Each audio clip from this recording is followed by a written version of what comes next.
जय गिरिराज जी दोस्तों, आपका स्वागत है मेरे चैनल पर। जब भी हम चार धाम यात्रा की बात करते हैं तो हमारे ध्यान में बद्रीनाथ, केदारनाथ, गंगोत्री और यमुनोत्री आते हैं। लेकिन क्या आप जानते हैं कि हमारे प्यारे ब्रजमंडल में भी चार ऐसे पवित्र धाम हैं जिनकी महिमा स्वयं भगवान कृष्ण ने बताई है।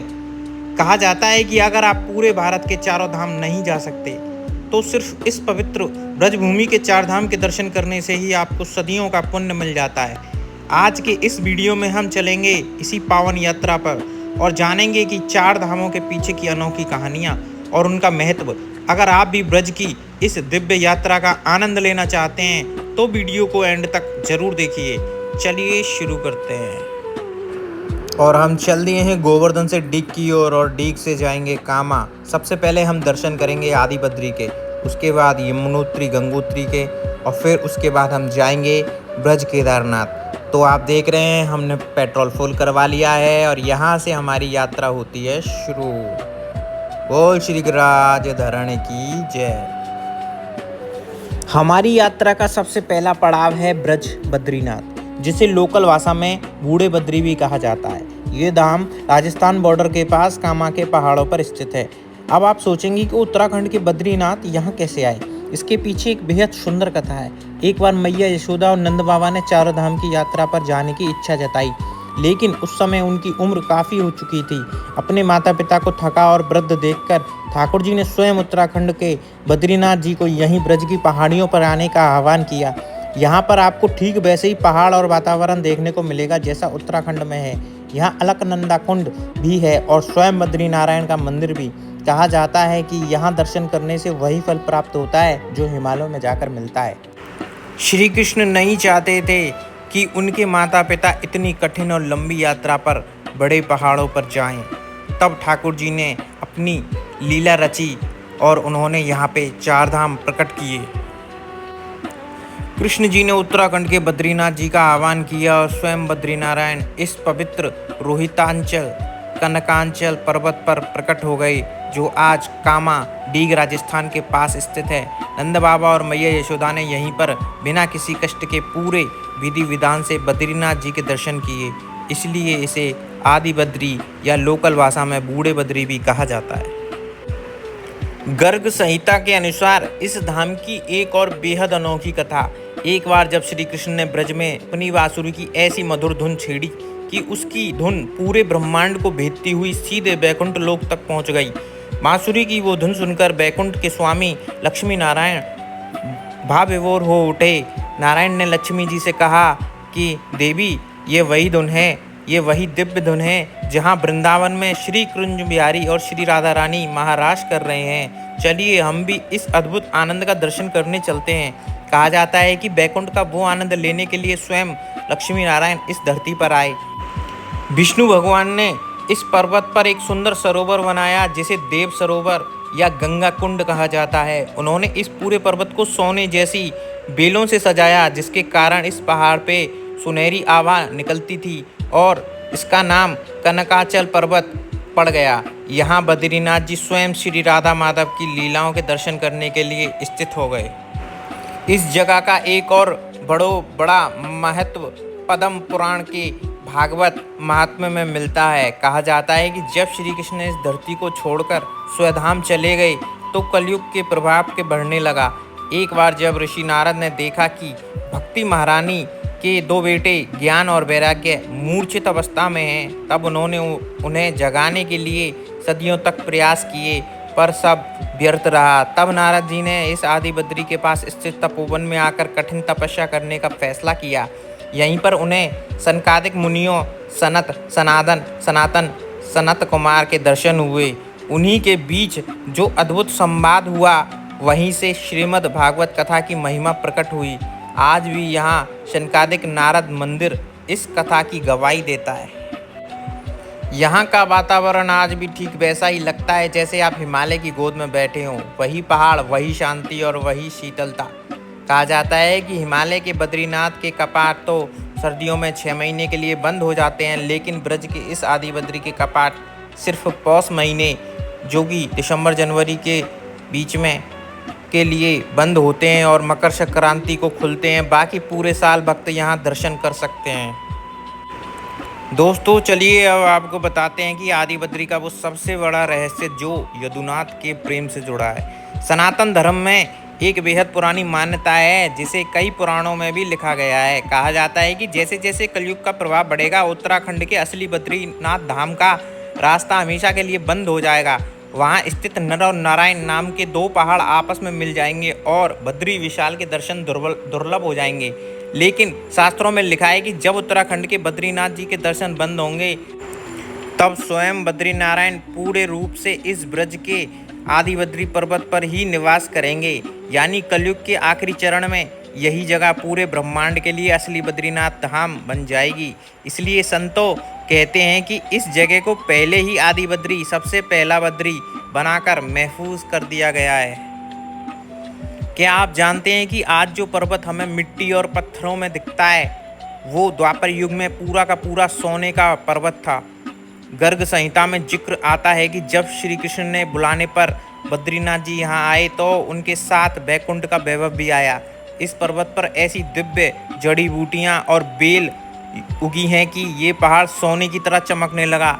इसलिए इसका नाम कनकाचल या रोहिताचल पड़ गया। लेकिन अब सवाल ये है कि वो सोना गया कहाँ।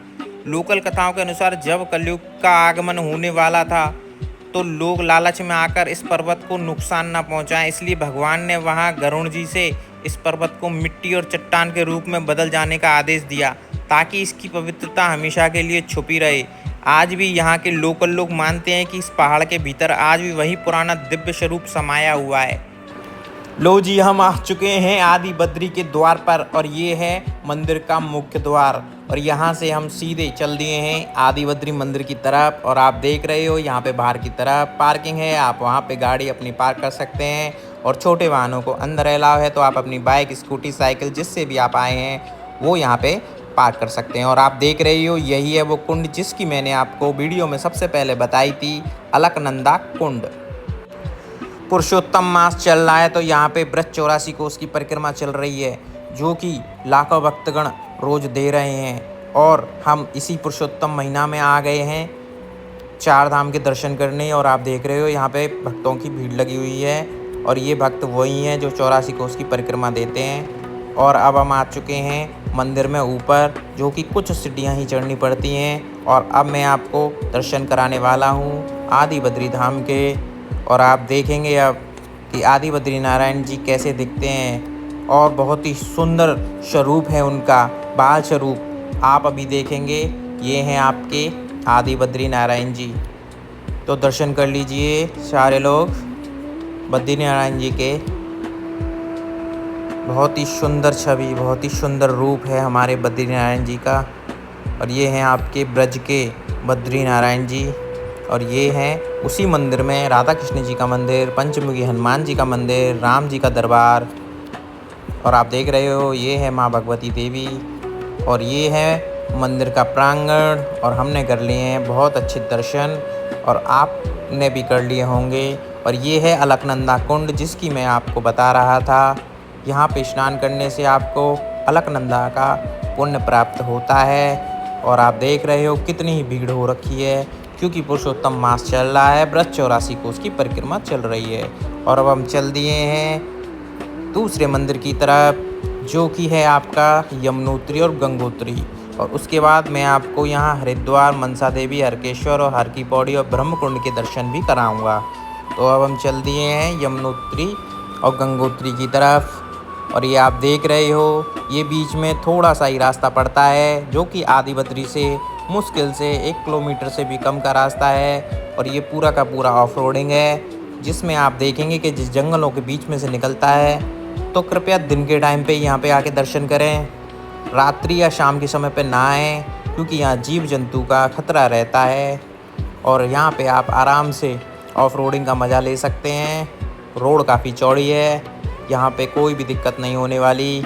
और आप अब यहाँ पे देखेंगे कि दोनों पर्वतों के बीच में, नर और नारायण के बीच में यहाँ पे एक रास्ता दिया हुआ है जिस रास्ते से आप यमुनोत्री और गंगोत्री के दर्शन करेंगे।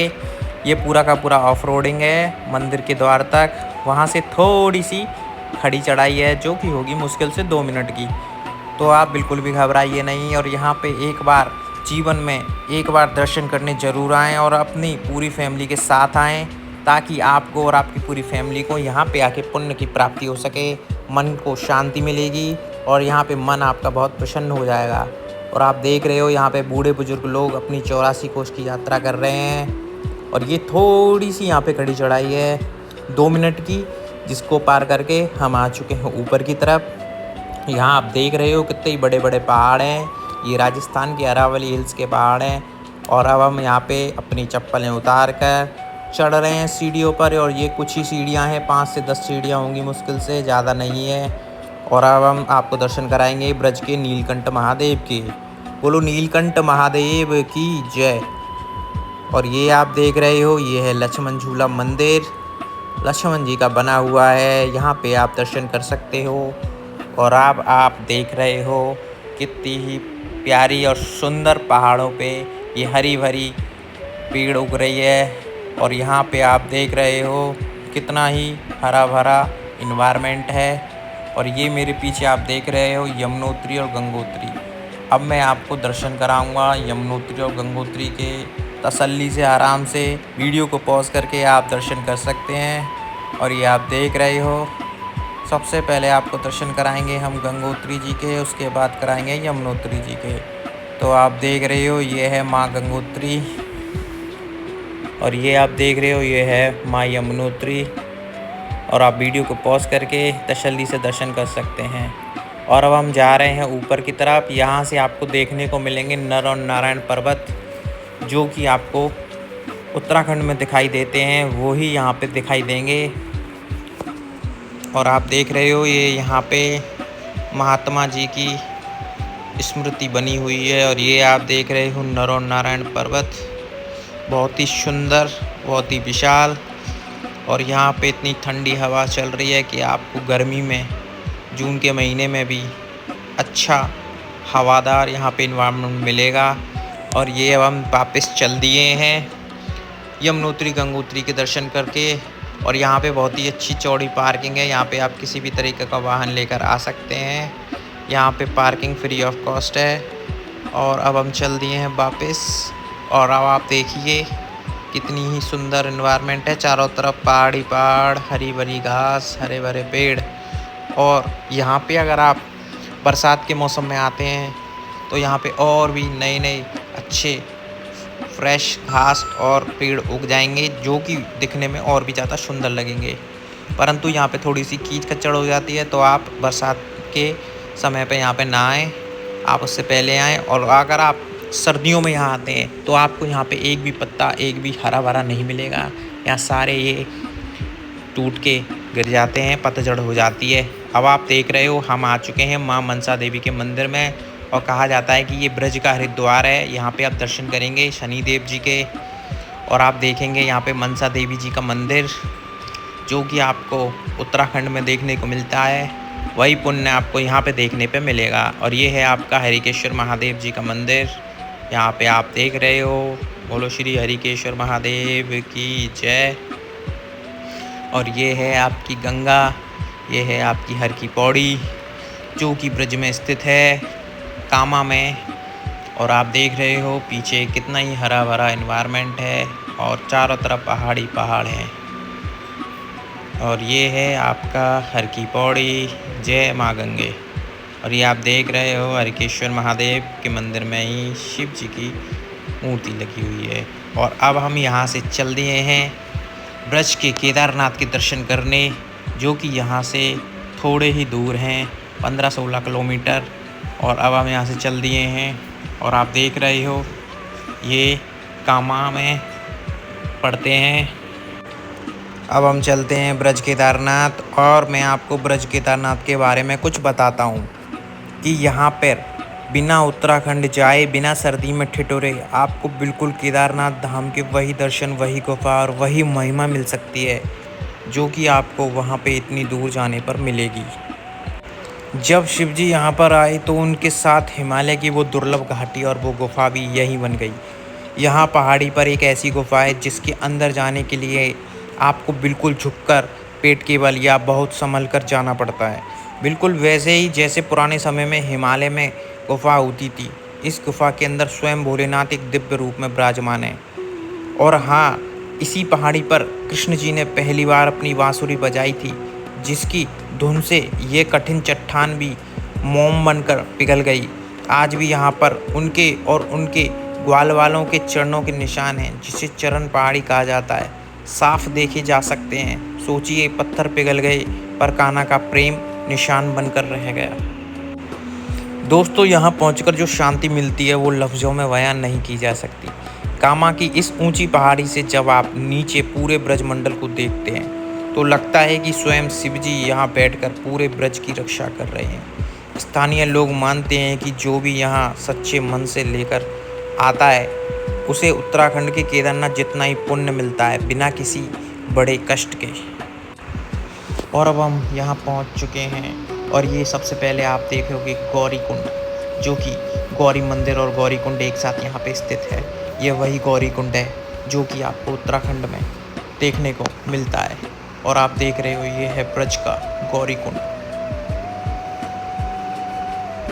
और यहाँ से अब हम चल दिए हैं मंदिर के मुख्य द्वार की तरफ, जहाँ से 5 मिनट में आप अंदर पहुँच जाते हो। और 7 मिनट का, टोटल 7 मिनट का ट्रैक है, जो कि लगभग 300 से 350 सीढ़ियाँ हैं, ज़्यादा नहीं है। और आपको रुक रुक कर अगर आप जाओगे तो मुश्किल से 10 से 15 मिनट लग सकते हैं।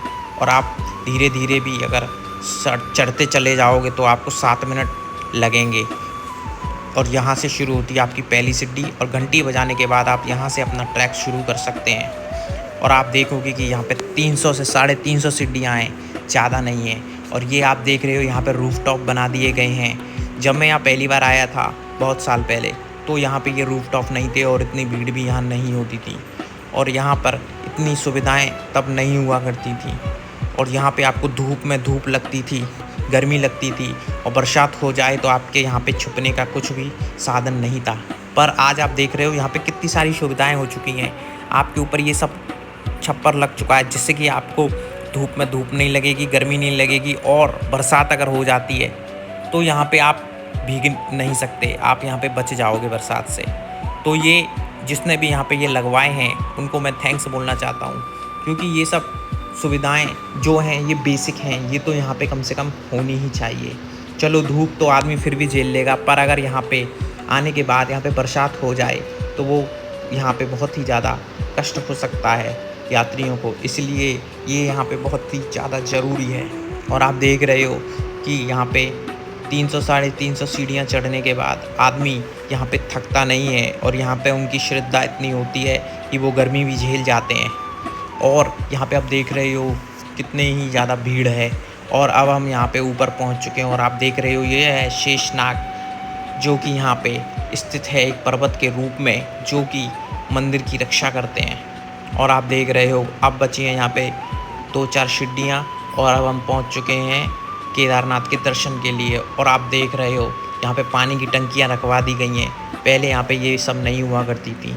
पर मुझे एक चीज़ यहाँ पे बहुत अच्छी नहीं लगी, जो कि ये जो प्रसाद की जो यहाँ पे पॉलीथीन की थैलियाँ हैं, ये भक्तगण यहीं पे बांध के चले जाते हैं, जो कि यहाँ की स्वच्छता को भंग करता है। और आप देख रहे हो कि ये सब यहाँ पे नहीं करना चाहिए। आप प्रसाद को अपने साथ यहाँ पे भोग लगा के ले जाएं, यहाँ पे पॉलीथीन प्लास्टिक से गंदगी बिल्कुल भी ना करें। और आप देख रहे हो ये है ब्रज के केदारनाथ, और अब आपको दर्शन होंगे साक्षात केदारनाथ धाम के। और ये हैं वही शिवजी शिवलिंग, जिसको दर्शन मात्र से आपके सारे पाप मुक्त हो जाते हैं। और ये है यहाँ की केदारनाथ धाम की पहाड़ियाँ। यहाँ पे बहुत ही दुर्लभ दर्शन होते हैं, और यहाँ पे किस्मत जिसकी अच्छी होगी वो यहाँ पे आएगा।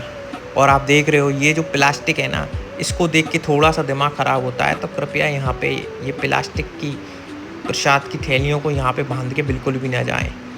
और अगर आपको हमारी वीडियो अच्छी लगती है तो लाइक करें, सब्सक्राइब करें, शेयर करें। जय गिरिराज जी।